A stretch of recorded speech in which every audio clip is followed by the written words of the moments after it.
In fact, the work that we started in Puikura Ko te anganga tā mātou I akamata I Puikura, is the start of a comprehensive yet realistic program to maintain the Aramitua.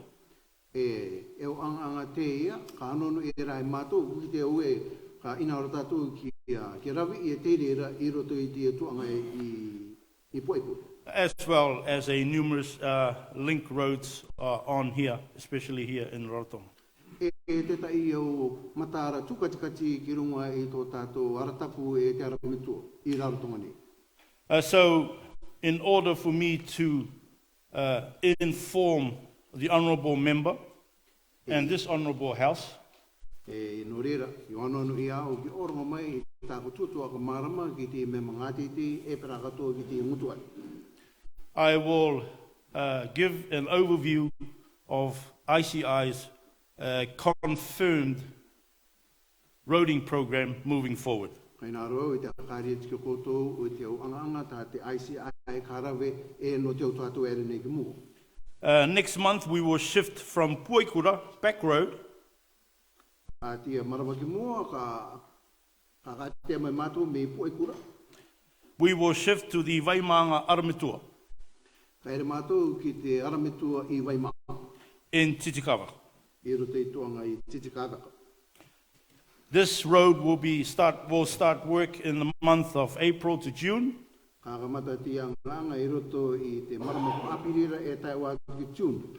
Following that work, Mr. Speaker, we will shift to Turangi Valley Road. Me reira ka neke atu mātou ki te Valley Turanga. Following that road, Mr. Speaker, we will come to the Philip Vakatini Road in Takuene. E me Turangi ka neke me mātou ki te matara I ko ia Philip I Turanga. I Takuai. We will come back.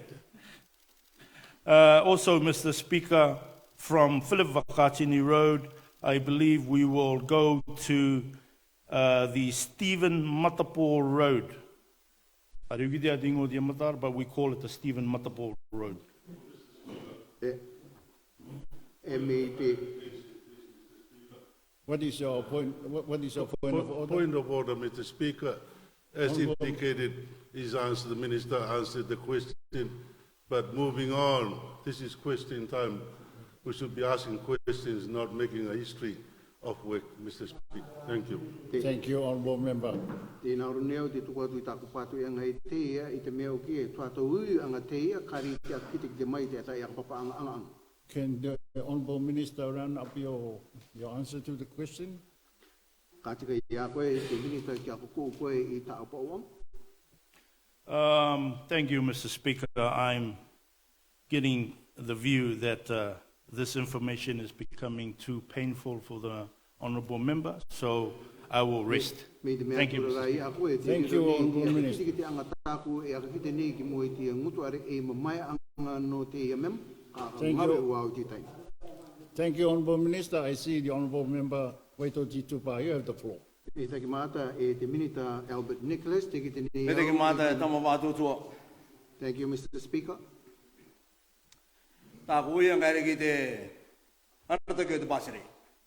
I'm directing my question to the leader of our country, of the nation. I read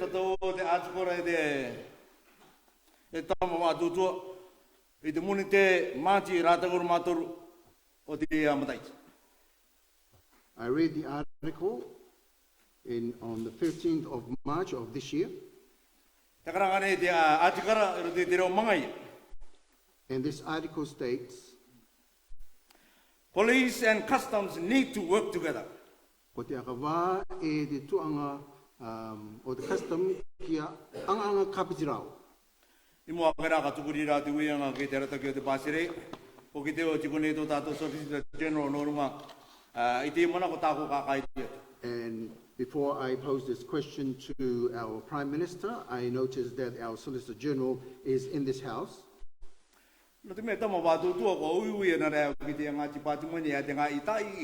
Because I have been asking these two departments, what is the conflict? Ti tara karang mo ni ture retan.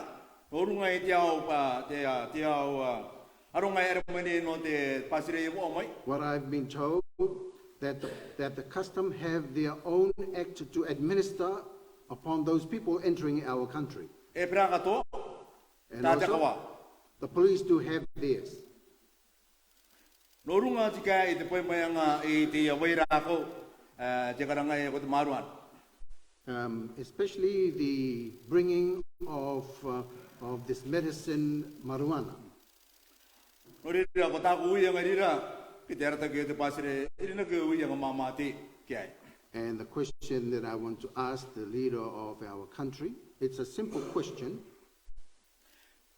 Me ko ti ai nei I te nga tipati mani e rua, e perakato, te tipati mani te crown law, I te akanono no runga I te nga akanono nga nā rāwaro ai, I raro ki te ngā ture a te customs, e perakato te ture a te kawa. Ko te uia nga te, ko tāku uia nga mua te, e orunga atu nei, ki te rata ki te pasire, medang ma. So my first question is whether the customs and the police have met to prepare the process where they can bring these medicines and also the advice given by Crown Law.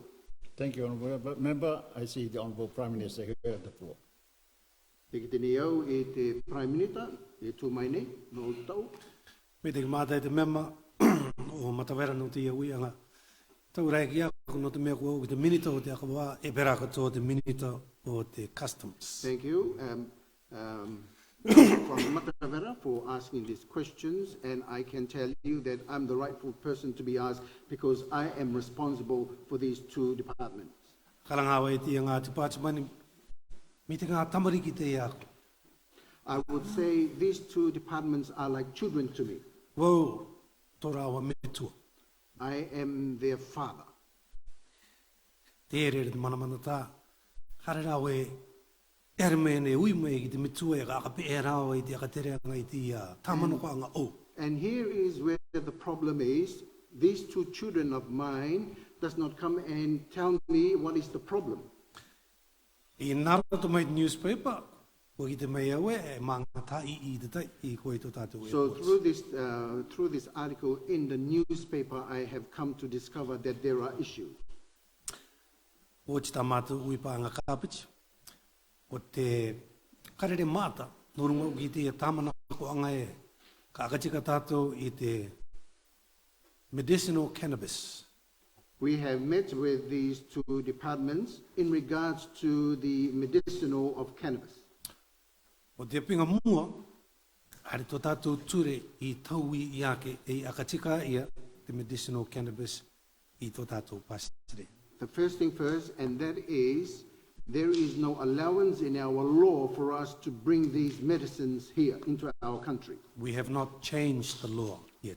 We have not yet changed the law in regards to bringing medicinal cannabis here. So ko te manamana tā te kalanga nea ue, it's a matter of each department knowing what their role is. E karangari rau, ko te manamanta, ko te ngā tipātimani ki te rau e ata rau anga karapi. It's like a rugby team. You have one group of forwards, one group of backline. Me te tai puputu e pōro rai, e aronga tō mua, e aronga tō muri. Each one has a job to do, but at the end of the day, they're all in the same team. Te ngā pupu tangata nei, e ta e rai a rātou rare anga te rawe kāpiti anga ki autu te pupu.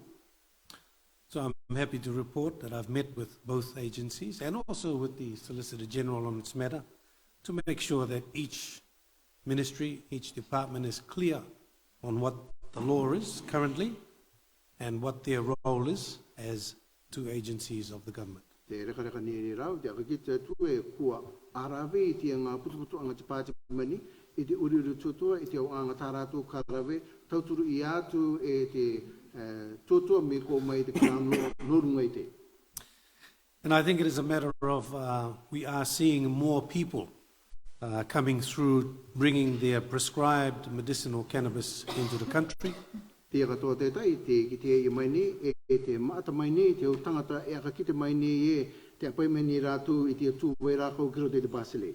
And this is a result of our referendum that we held, Mr. Speaker, where an overwhelming majority of people supported changes to our legislation to allow for medicinal cannabis to be used. Ko tupu mo giti miro to I the referendum I tukuna iana gito tato I te tangata norunga I te akapopinga anga I te vairako e kainaro kita katoa te ngutu are e maata te turu miro to tato I te tangata.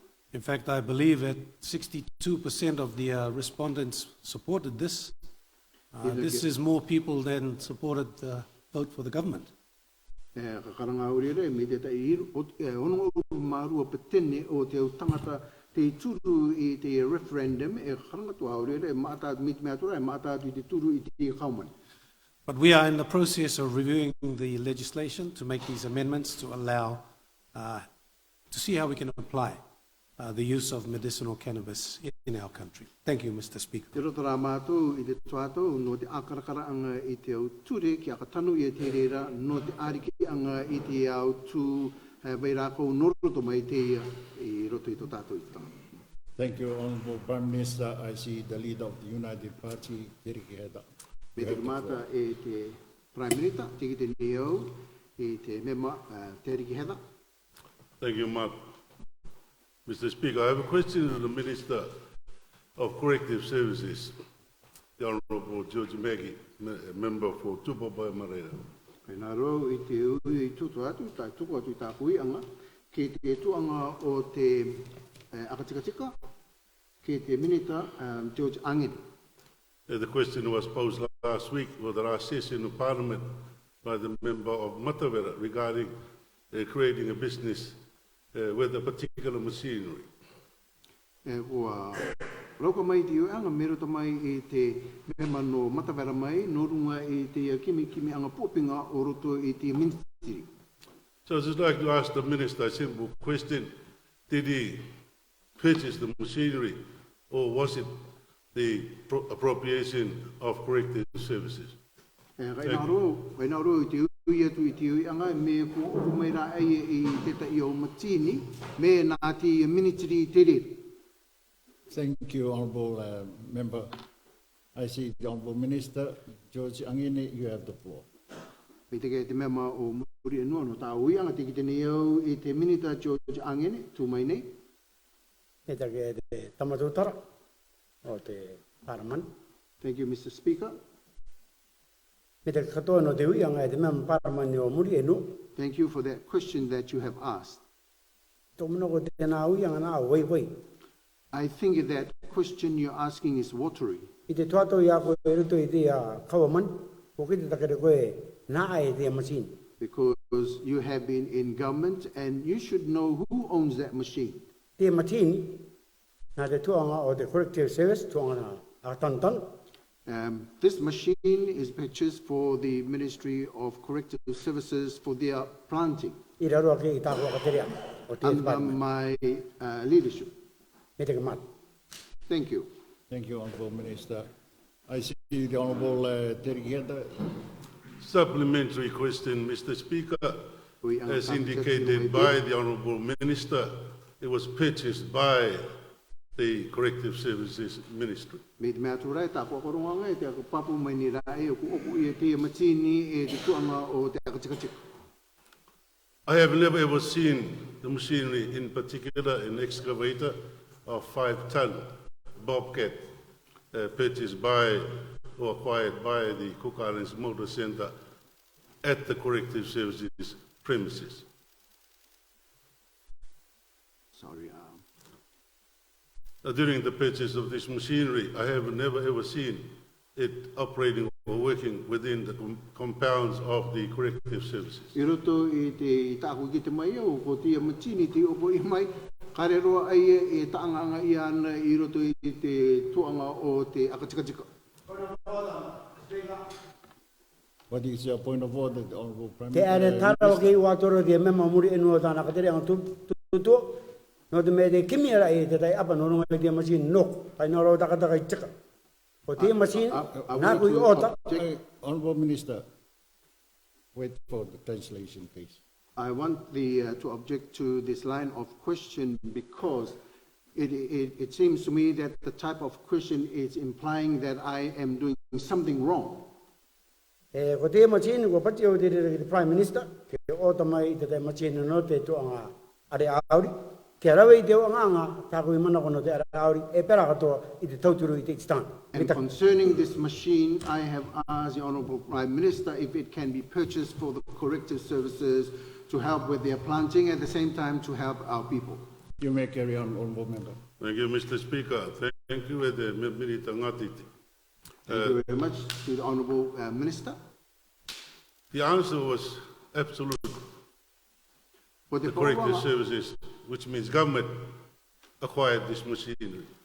Ko te pauanga ai, kua ere te kaumani, kua rawe mai I te machine, Because it was indicated in the last session that Member of Parliament for Matawel, Waituti Tupa, no te mea asked a question about this particular machinery as a side business by the minister. no te mea I roto I te uipaanga I tapake nei, kua taiku I te ia, e te mema o matawera norunga tikai I te machine te taanga ngai. I can vouch, Mr. Speaker, in this honourable house, the machine has been all around the island working, and I can have also photos of this particular machinery operating in people's property. So that's what my concern is, Mr. Speaker, is the funds used by corrective services, by government, and the minister takes advantage of that. That's, my question, Mr. Speaker. Thank you. O tōku manamanta e te wātutua o te ngutu are, o te machine tāko I kite au, e taanganga ia na takapini I raratonga nei, no te au anga tā te minita I mana koe te rara. Thank you, Honourable Member. I see the Honourable Minister. Tamaka te reo pāng. Tu mai ono te katano I te tutua te taanga neo te machine I te mai ni muni. Ai nā roa taka tika I te tutu. I want to correct the statement that I am using this machine. Ko te aronga te inara nei te machine kua ki te o kare koto e tutaki inara, ka o koto te pen te tisara. In order to operate this machine, I have asked the people who want to use this machine to purchase the diesel. E ko te o nganga no ko te ara auri koti te rere ia ko te rawe, te cheki neo me anganga ko te arato, ko ke ko te machine ko rawe tanga. And in regards to the work that we need to do at the corrective services, it's done, and I'm just waiting for them to ask again for the machine, then I will return there. Thank you, Honourable Minister. I see Thank the you, Honourable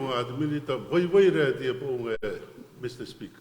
Thank you for your answer to this question. I would say your answer is very watery.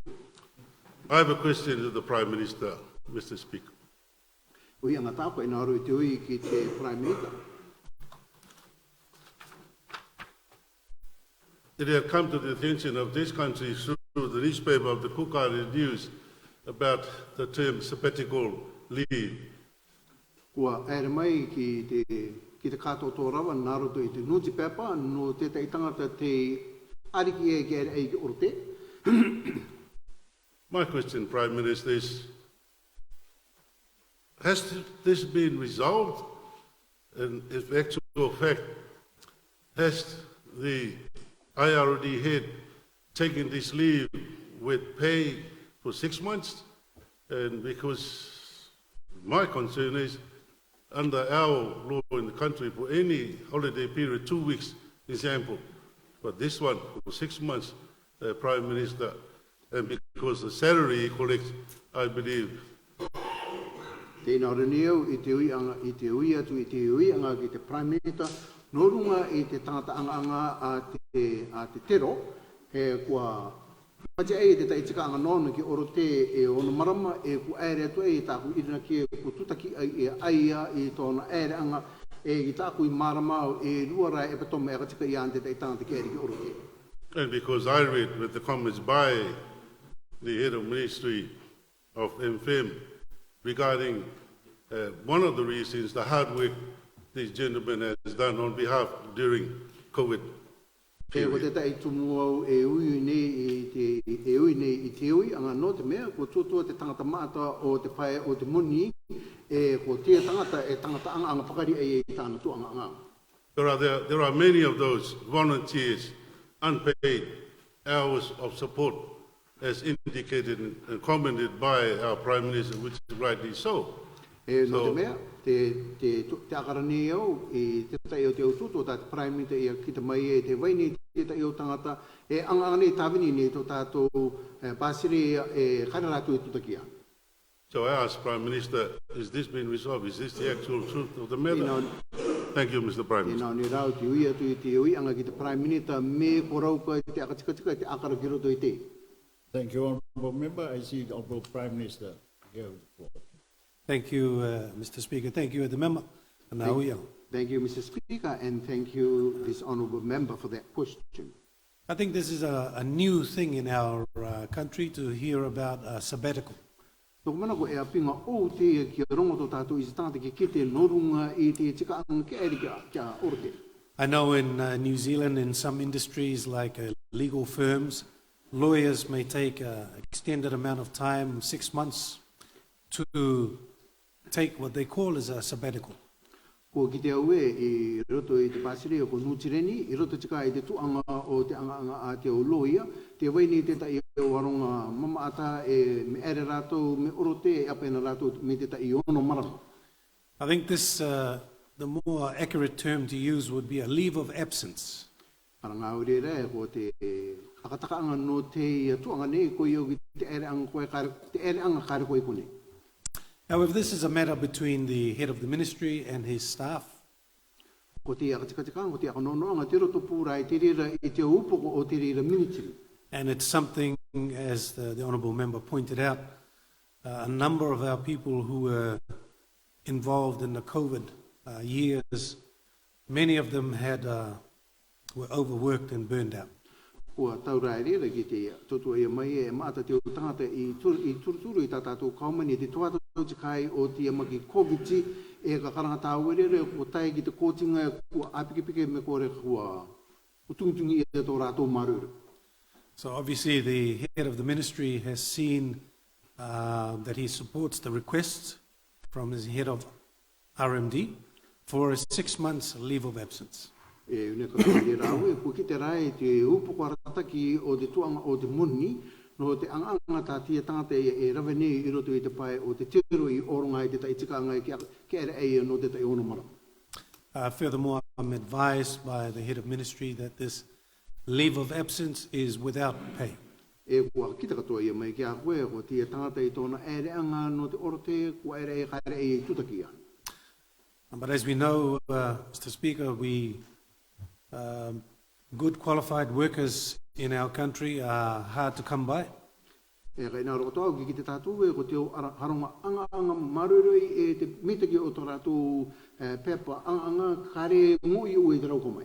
So if it means that we have to be innovative in how we try and retain our staff by providing them things like a leave of absence or a sabbatical to recharge their batteries, Me te mea e ka anga mitaki tātou te kimi aka pe e tātou I tō tātou aronga anga ki akara tātou ki roto I te au rāwenga no te oronga anga I te tika anga ki te aronga anga. then I think it's a good idea that we look at that. But as pointed out by the member, I think the concerns when people read about this was that he's going on a 6 months paid holiday.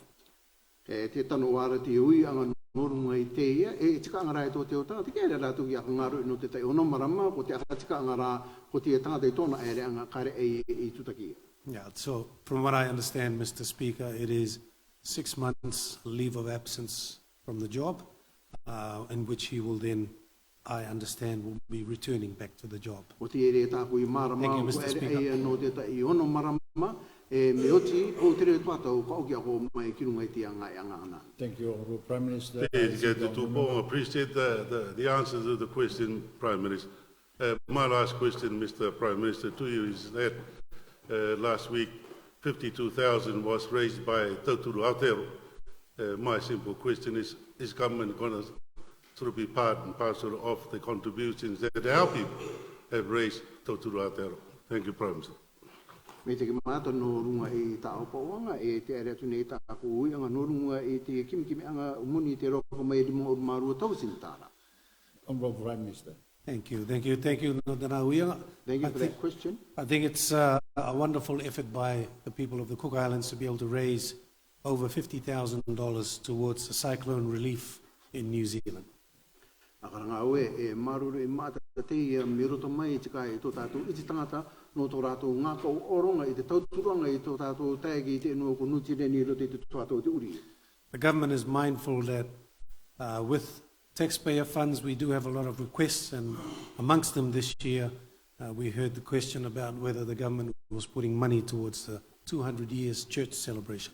E maata katoa te o programu, te o angangata te kawamani e rawene i roto i te o ngai tukeke, i roto i tō tātou Baselei, e kua inaro ki te katoa tātou, e kua tuku kanakatoa e mai te taipatianga ki te kawamani norunga i te tauturanga o te akaipapanga i te roa anere anga taianga mai e pangiri. As the Minister of Finance, it's important that we are prudent with how we expend our money.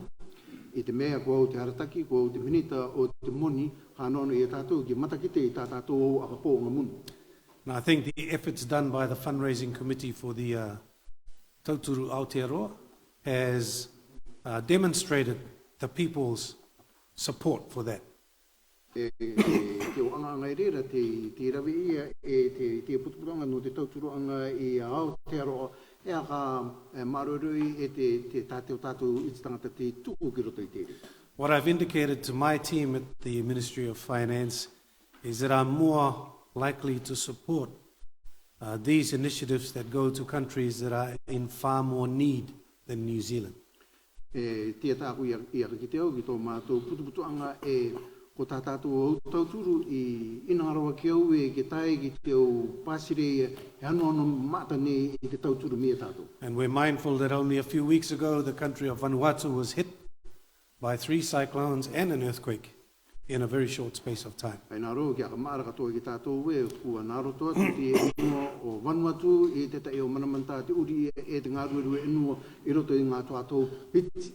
And our small community of Vanuatu that live in the Cook Islands fundraised along with our Red Cross and our Cook Islands community and managed to raise close to $10,000 through food sales and the radiothon that was held. E tia tāku ki te mai au, ko tō tātou tae ki piri anga tō rātou ki Vanuatu, me kore eo tae ka tō rātou I roto I te rira enua, e pera katoa te Red Cross, e te tauturu a tō tātou I te tangata mātātu I tengo tausin tā rātou I roko mai.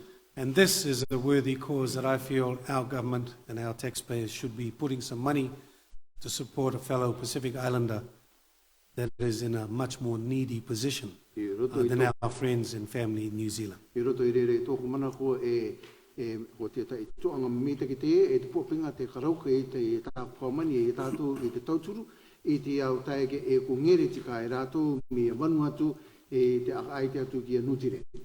So to that end, Mr. Speaker, the government will be looking to allocate a contribution of $10,000 towards the Vanuatu hurricane relief as part of our contribution for the Cook Islands. Thank you, Mr. Speaker. Tāku kai nāru te akakite ki tātou, ka tātou e rote I te mutuare e ko te amamau tāku komani tātou I te oronga atu e te inga oru tausin tāra no te tauturu anga I te utai ki o Vanuatu.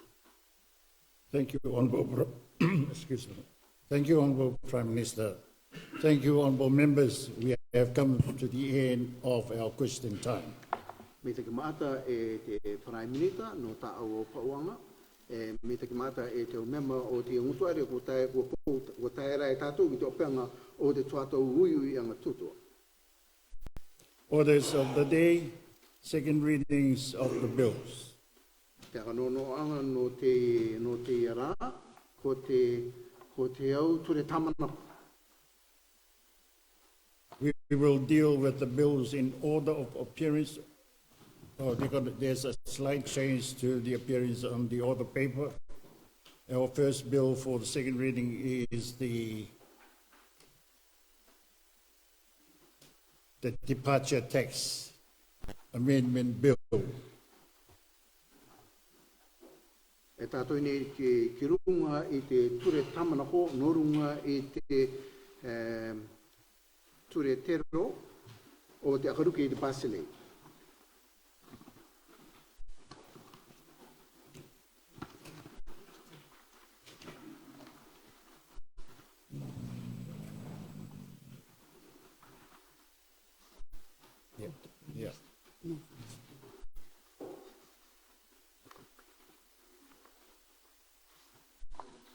I call the Honourable Prime Minister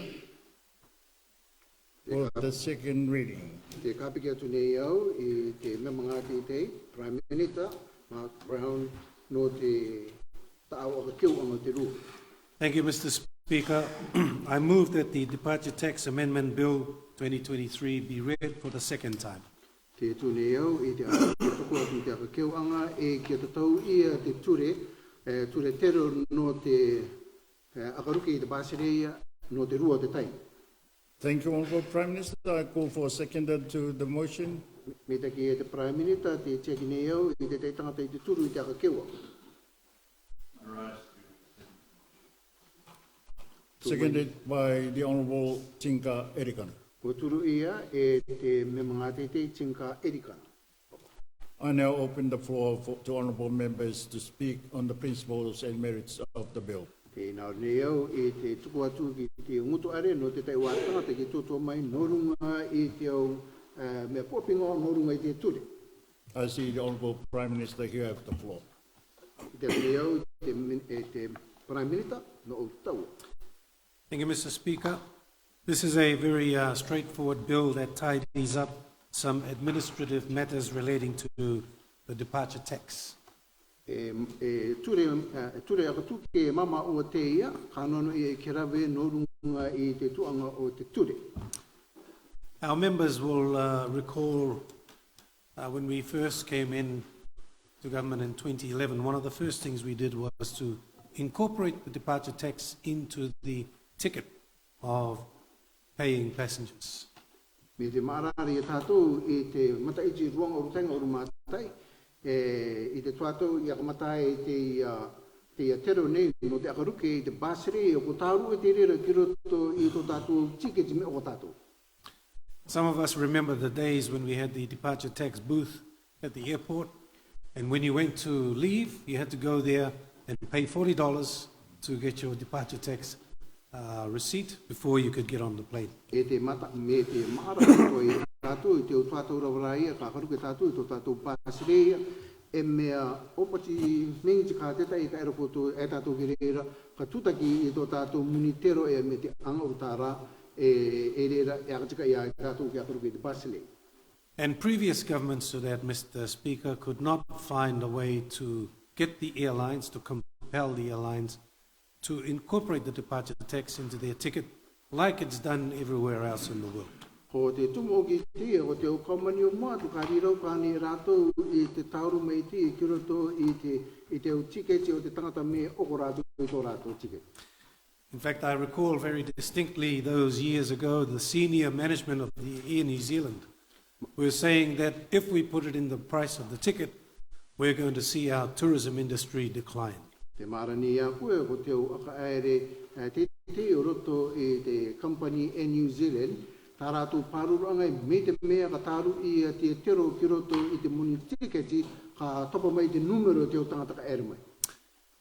Well, it was those sentiments, Mr. Speaker, that made us pass specific legislation in the Departure Tax Act to compel the airlines to include the departure tax in their ticket. No te rera tumo o ki I maro I aere te kawamani ki a akakeo I te company e nutireni ki a tauru I te ki roto I te o ticket. And of course, as they say, our tourism industry has gone from strength to strength.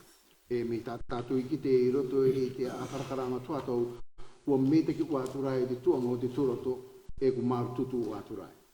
So what this bill does, Mr. Speaker, is that it requires the payers of the departure tax, which is the airlines, Ko te tā te ture e akauwe mai nei, ko te waranga tutaki ia ko I oki ko te aronga e akatanga nei paire.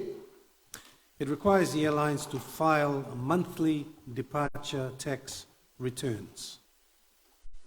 Anono ia te o te pitiniti pairere kia tuku mai I tā rātou roi ripoti I te au marama katoto. So currently, the airlines pay the departure tax that they collect off the passengers. However, there's no requirement for them to file a tax return. I roto I te ia, te tutaki nei te company e New Zealand I te o tangata e akaruke nei te basiri, nara kare e aka keo anga I rato I te report mai I tere. This is similar to income tax returns that individuals are required to file, Mr. Speaker. We all pay our tax, but at the end of the year, we are also required to file an income tax return. Wa ai te katoa te ia, mi tātou tātakitai, I roto I tātou anga I te o mata iti, e aka papana tātou I reira I tātou tutaki anga aka pou anga, me koe aka tōra I reira ki te company. So the requirement to file these returns will enable the RMD to reconcile the payments received, to ensure that the departure tax collected is being currently accounted for by the government. I roto I reira te ia, ka anono ia te anono nei te tuanga o te tero, kia kāre mai I te o kapapaanga no te o tangata e aere nei, me ko taura I te reira ki runga I te popinga e rauka mai ni.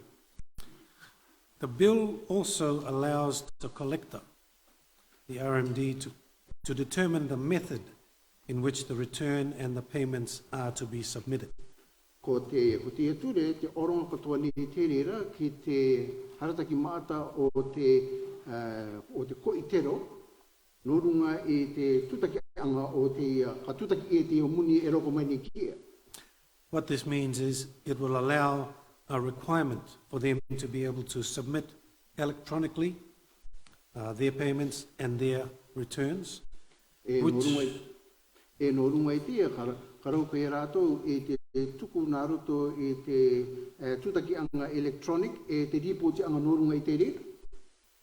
which fits in with the way that we do business today, moving away from the filing of paper and making manual payments to the bank. Tau maari te reira ki runga e te au aka tere anga o no runga I te tuatau, ka re maata te aka po anga pepa maari rā o nā roto I te au aka nono anga o. So this amendment, Mr. Speaker, to the Departure Tax Act really here is an administrative updating to allow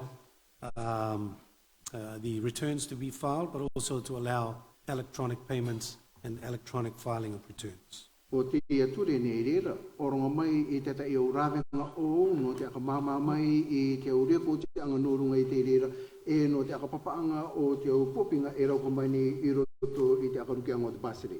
Thank you. I commend this bill before the House, Mr. Speaker. Me te ki maata, te tuatu nei au I tāko tāmanaka o no tāko tō turu ki runga I te ature tāmanaka.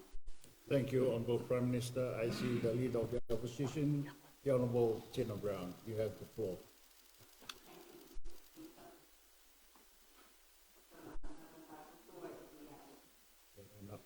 Me te ki mata e te wātu tū. Ki ran tātu katuta.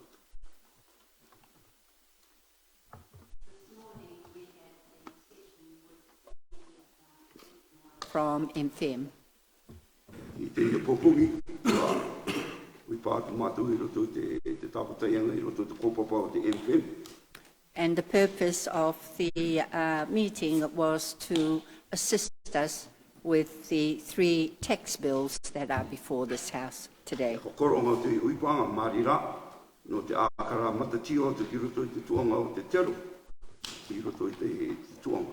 And to see and to ascertain whether our understanding of the bill is correct. Nā roto I te kimi o ono tuanga I te tei tuanga me ko taua I nei te ia. Tā mātou e inaorani I te kimi o ono tuanga orunga te maramo te ia. Turi. I hear the explanation by the Prime Minister, the Minister of Finance. E karongo nei au I te tutua a te karere a te Prime Minister, te atiang. And we agree that this bill should be passed as it is a bill that assists with the administration of departure tax. E te ariki katoa nei mātou e te turu e ko te ia ture kia ariki ia e ki turu ia te riri. So from the Democratic Party opposition, we support this bill. E no reira, I te reira te ariki nei mātou ma te turu I te ia ture tamara. Thank you, Honourable Tina Brown. I see the Leader of the United Party, Honourable Tereki Heta, you have the floor. Thank you, Honourable Member Tina Brown. And now I see on the floor the Member of Parliament for Muri Enua. Mr. Speaker, tu mai ono te turu matutu I te ture tamano te paine mai te kauman, te Prime Minister roto I te awate, no te mai bo taura I roto I te tuata. Thank you, Mr. Speaker. I rise to show my support to support this bill that is before Parliament. Pera katoa te turu tu te mana pata te Prime Minister I tai kumai na pone I roto I te tuata te kauman I Cook Islands Party. And to also furthermore show to the support of the Prime Minister in the time of the Cook Islands Party. Was karangawa koe the instigator. He was the man behind kurunga te turanga no te kimirawanga no to tātou pāsere no turunga I te tutaki anga tero mi tāne tai koe roto I te awata. As I recall, I was one of the people that was instigated during the time of my time in the government in concerning this particular bill that is on the floor. E tau taka me te kianga ki tō tātou Prime Minister roto I te era, te pai mai te ture tāmano. E pōpinga no te turanga o te kimi pōpinga roto nei tō tātou pāsere. Therefore, I would like to thank the Honourable Prime Minister for bringing this bill before this House in support for the income for our nation and for our country in the days, the years ahead.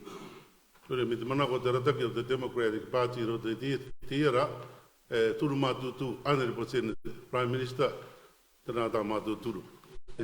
As mentioned by the Leader of the Opposition, in support to this bill, I too, Mr. Prime Minister, support wholeheartedly to this. Thank you, Honourable Terikeda. I see the Honourable Tony Isamaira. Mr. Me te Speaker, kamata te mema, te kite nea runga te taua, te mema toa Isamaira. tumai au I te oronga I tāku turu mātutu ki runga I te ture tāmana koe au ture I tātunga. Mr. Speaker, I rise to show my support to this bill. O te mea mea That is katoa before the koe ki te House. wairua ki tā te Prime Minister e katakataka nei. Maru, tano ki runga I te kanonoa ngare ngata. Te tō tuato tāta toka I tātu. Was I am grateful Tumai for au the I te wautara I te turu mātutu I runga I e toa. I am grateful for the clarity of the Prime Minister that has spoken beforehand, and I am delighted to show my support for this bill. Thank you, Honourable Member Tony Isamaira. I see the Honourable Sonny Williams. You have the floor. Me te kamata e te tamawa tutua. Aisha mai te kite neo runga te taua, te tō ngati te Member Sonny Williams. Tu mai au I te oronga te taku pangi atu ki raro I te tutua te au arataki o te etuane. No runga I te eture tamano. I stand and rise to show support in the previous people that have spoken on the support of this bill that is before this House.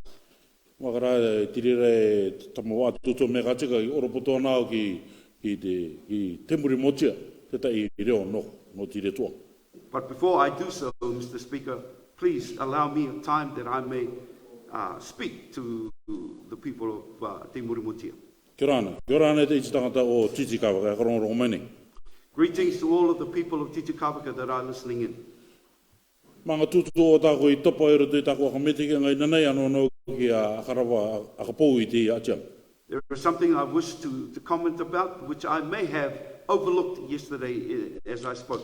Nā ringa e roko I ako e toru ora I oronga me te akaterianga kua pou tutoku tāku tutu akametike no tātou.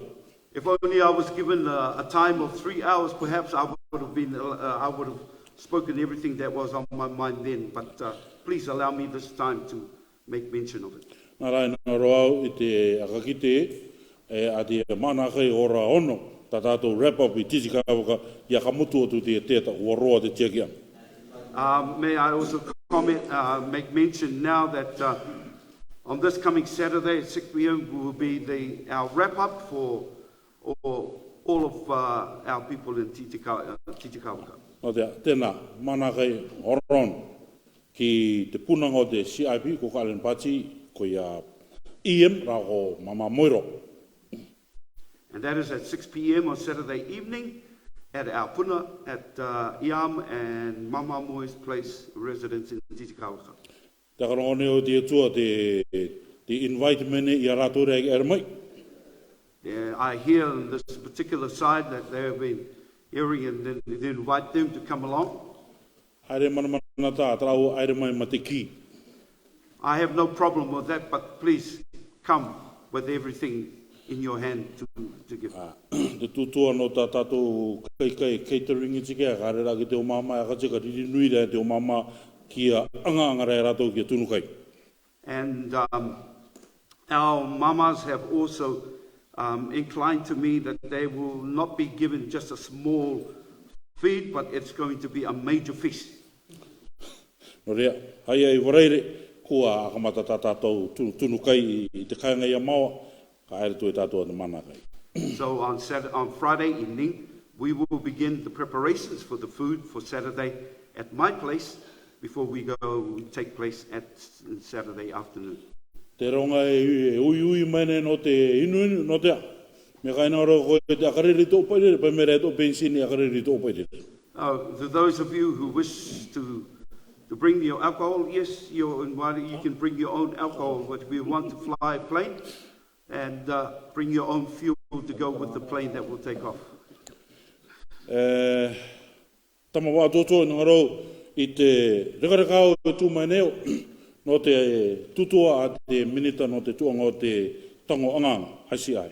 Mr. Speaker, I would like now to speak in regards to the bill that is before the House and what the words of the Prime Minister have spoken in regards to this. Minita, haisi ai.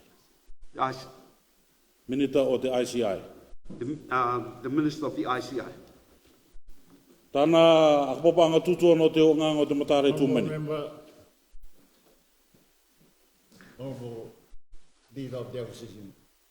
Leader of the Opposition. I was just having a look at the standing orders. I think some leeway has been given here, but I think we need to concentrate on the debate. Sorry, the memo stick up. Thank you, Honourable Leader of the Opposition. I agree with you. Honourable Member, can you come back to the bill? No te. Me katika ia koe te mema o titi kāwaka te tutu ngorunga tō tātou turi tamana. Tama wā tōtō tō meo i te orongatu i taku turu pakari. No te turu tamana koe mo te ngutuare, me tā te au tāke i a kataka akanei. Mr. Speaker, I speak in support to the bill that is before everyone, in which the previous speakers have spoken in regards to their support to it. E kanono ngā mite ki te katauturu i te raweraweanga i te tero no te karanga i departure tax. I believe it is a good bill that in regards to the revenue that we obtain from the departure tax. No rea te turu a te au tutua arataki o te tua. Congratulations ki a koe te Prime Minister. No te pēme koe te ture tamana ko metaki no tātou kia ora. And I therefore say thank you indeed to the Prime Minister for bringing this bill and on behalf of everyone and supporting this. Thank you, Honourable Member, and thank you, Honourable Members. Me te ki mata e te o mema matite. I will now put the question. Ia ka keu neo te uianga. The question is that the motion be agreed to.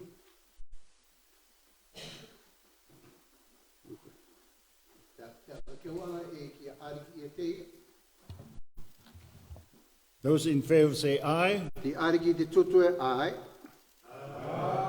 Those against say no. Te pato i tutue kare. The ayes have it. Ko tika. I call the clerk for the second reading of the bill. Paina roa o te kapiki atu i te tu o eo te ngoto are ki tatau mai i te iature a tuki anga no te rua o te taimi. Short title, Upoko iti. Departure Tax Amendment Bill 2023. Ture aka tuki anga i te ture aka ruke i pukarea ruanga rumato. Thank you, Clerk. Consideration of bills in detail. Clause 1, title.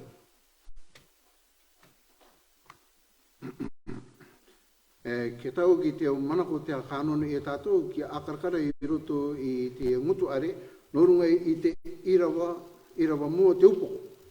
Clause 2, commencement. Ko te irawa rua, norunga I te akamatanga. Clause 3, principal act amended. Ko te irawa toru, norunga I te akatuke anga I te ture metua. Clause 4, section 3, amended interpretation. Ko te irawa toru, norunga I te akatanga o te ture nui, te akakuruke anga ipukarea. No. Ui, akatuke anga I te tuanga o te aite anga. O te tuanga rua. Clause 5, section 6, replaced duties of carrier. Irawa rima, akatuke anga I te tuanga hono no te taurua tuanga I te tai au anga o ke rawe ia. Clause 6, new section 8A inserted, filing departure tax returns. Irawa ono, tauru anga I te tai tuanga o, waru a, no te oronga anga I te mana ki te aka aere mata o te tero. Clause 7, section 9, replaced, payment. Irawa itu, mono atu anga I te tuanga iwa, no te akataka anga I te tuatau ki tutaki ia. Clause 8, section 10, replaced, failure of carrier to pay to collector.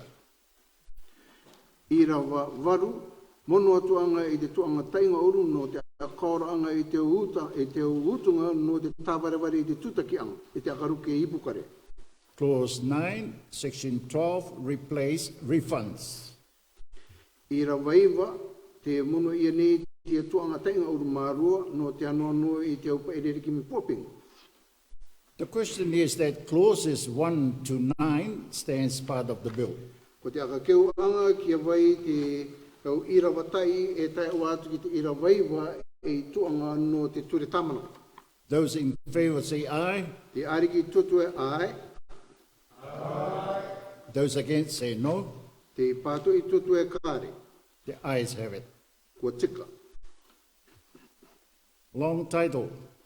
Te upokoroa, An act to amend the Departure Tax Act 2012 to A, clarify requirements to file departure tax returns, and B, expressly allow the collector to impose the manner and form of filing departure tax returns.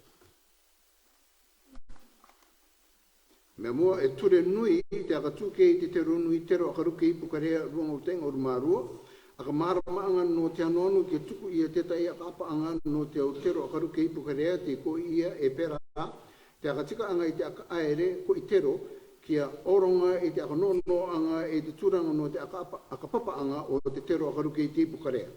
C, clarify how departure tax must be paid to the collector. Te toru aka marama anga e kakape e te tutaki te tero akaruke I te pukarea ki te aka aere ko I tero. D, update penalties for late payments of departure tax. A te akaputu I te autunga no te tawarawari te tutaki te tero akaruke I pukarea. And C, make other minor and consequential changes. E te rima ira te rawe anga I te tai au taui anga rikiriki e te popi.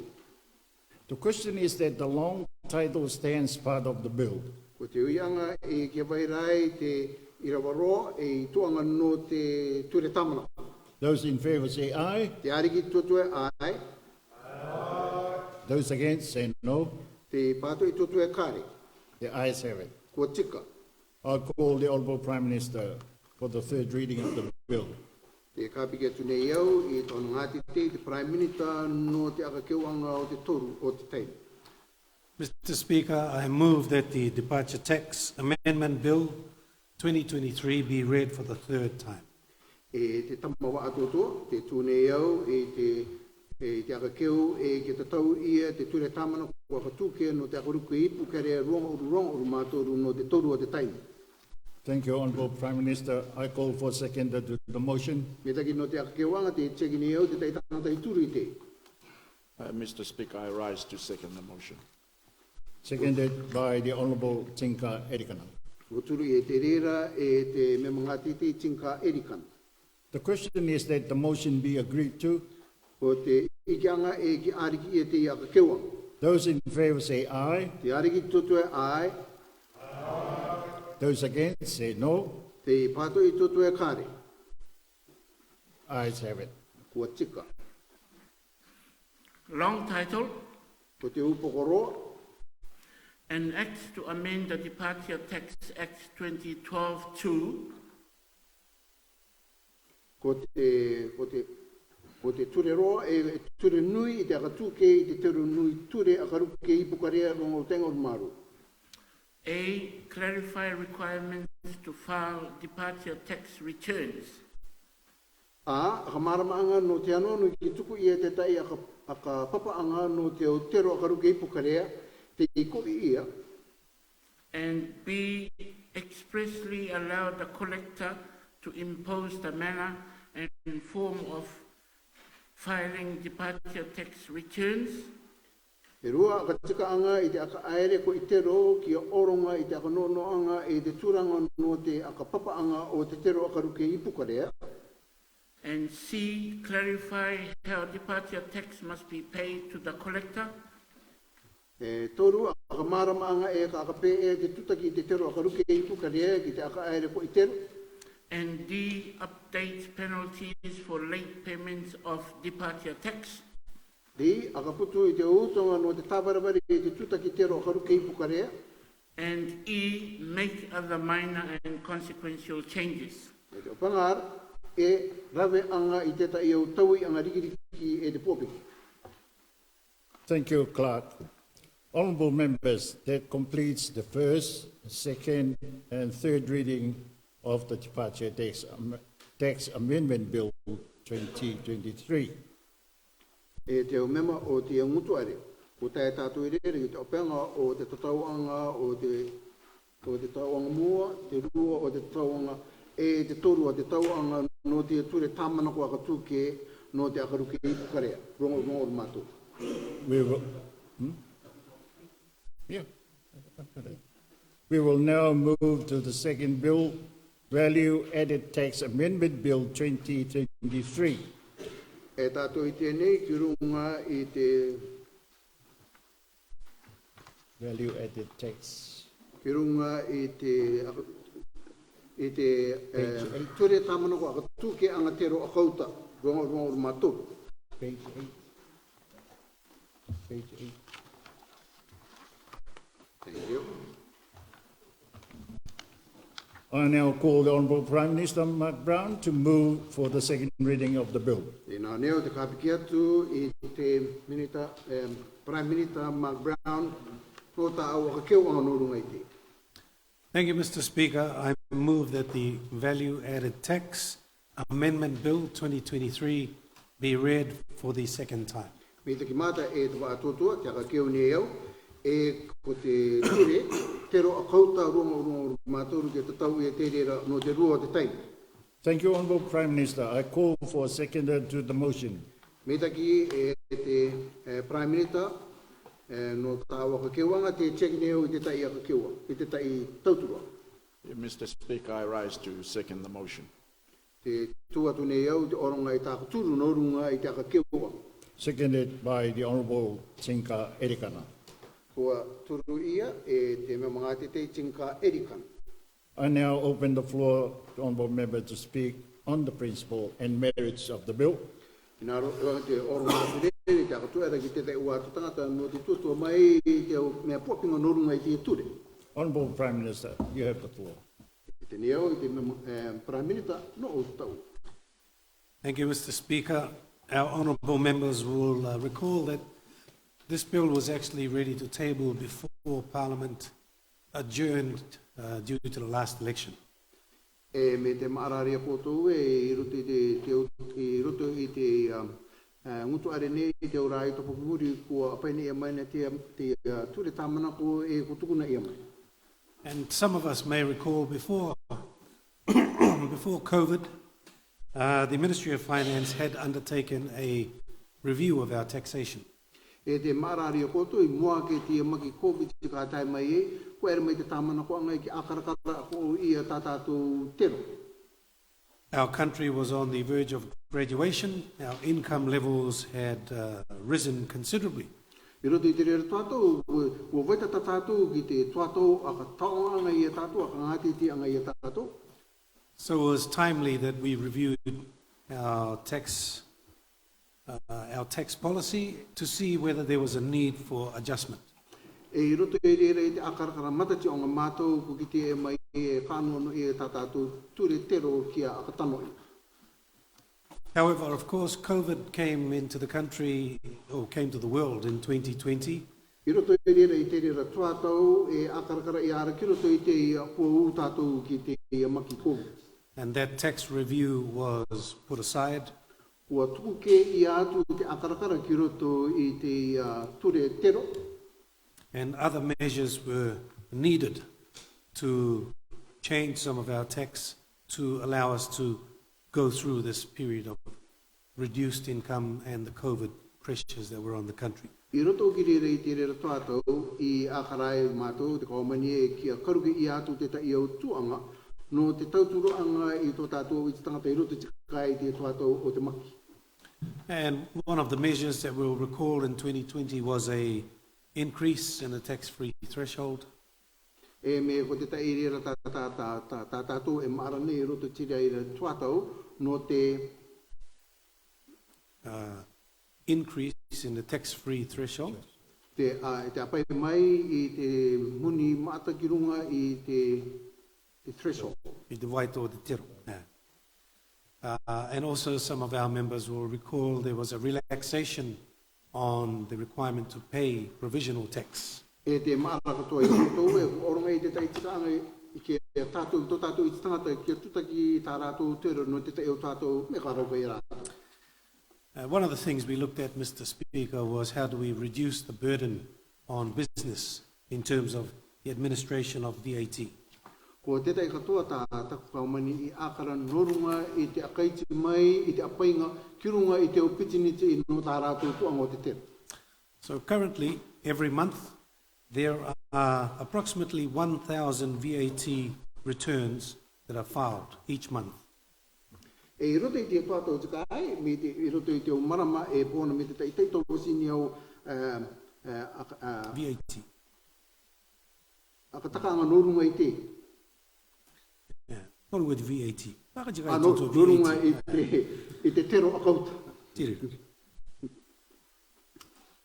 2/3 of these returns out of the 2,000 are from businesses with an annual turnover that is less than $300,000 a year. I te opitiniti nei me te tai ruatoru o rātou raro ke tā rātou popinga rako mai nei I te toru ane tausi. So what this amendment bill provides is that it allows those businesses with a turnover of 300,000 or less to be able to file quarterly returns instead of filing monthly returns.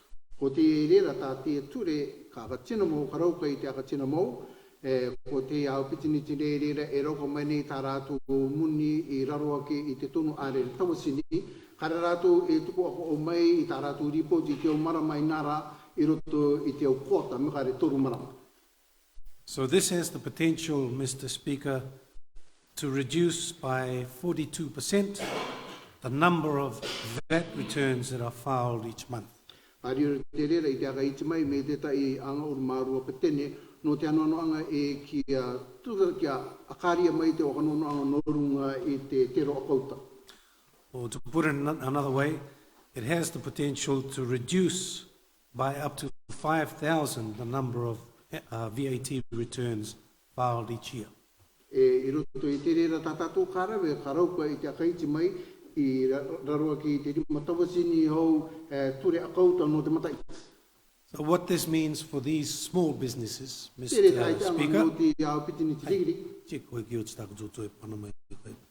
anyway, what this means for the smaller businesses, Mr. Speaker, is that instead of doing their returns every month, they can do it every quarter. O te ere ta te ture ka tika ki rawe, e tō te rawe e te au marama katoa, ka tika te ture ki rawe e te au toru marama katoa. So this reduces the time that businesses consumed in doing their VAT administration. Ka iti mai rere te tuatau o te au pitiniti no te rawe anga i tā rātua ka tere tere anga nurunga i te. So instead of 12 times a year, it's only 4 times a year. I tō te rawe e te ingo uru teime i te mata iti, ka riro te ka iti mai ki te āteime i te mata iti. But also it reduces the amount of time spent by RMD in processing these VAT returns. E ka riro katoa i te ka iti mai i te mātaanga o te utuatou, nō roto mai te tuanga o te tero i te rawe anga i te atu anga anga. This is a huge amount of processing that takes up the bulk of the RMD's time on the VAT returns. E mata roa te utuatou e ka pōana te aronga anga anga o te tero nōrunga ua i te. Now this measure, Mr. Speaker, is a voluntary measure. E ko te takainga nei e me anono ia ki rawe. So if businesses want to continue to file monthly, they can still file monthly. Rawe rātou i te rawe i tā rātou i anono mi te mea ki rawe rātou i te o marama tātakita. Until such time as they want to file quarterly, then they can file each quarter. E tai ua atu ki te tuatou e, ka mana ko rātou e ki rawe rātou i te o toru marama, e rera rātou e rawe i te rea. However, those businesses that do earn more than $300,000 a year, Nā rā, ko te au pitinitie e mātātu tā rātou muni tero akauta e roko mai nei te matai. which is about 1/3 of the registered VAT companies, Me te taitoru o te au pitinitie o te PAT, they will still be required to file monthly returns.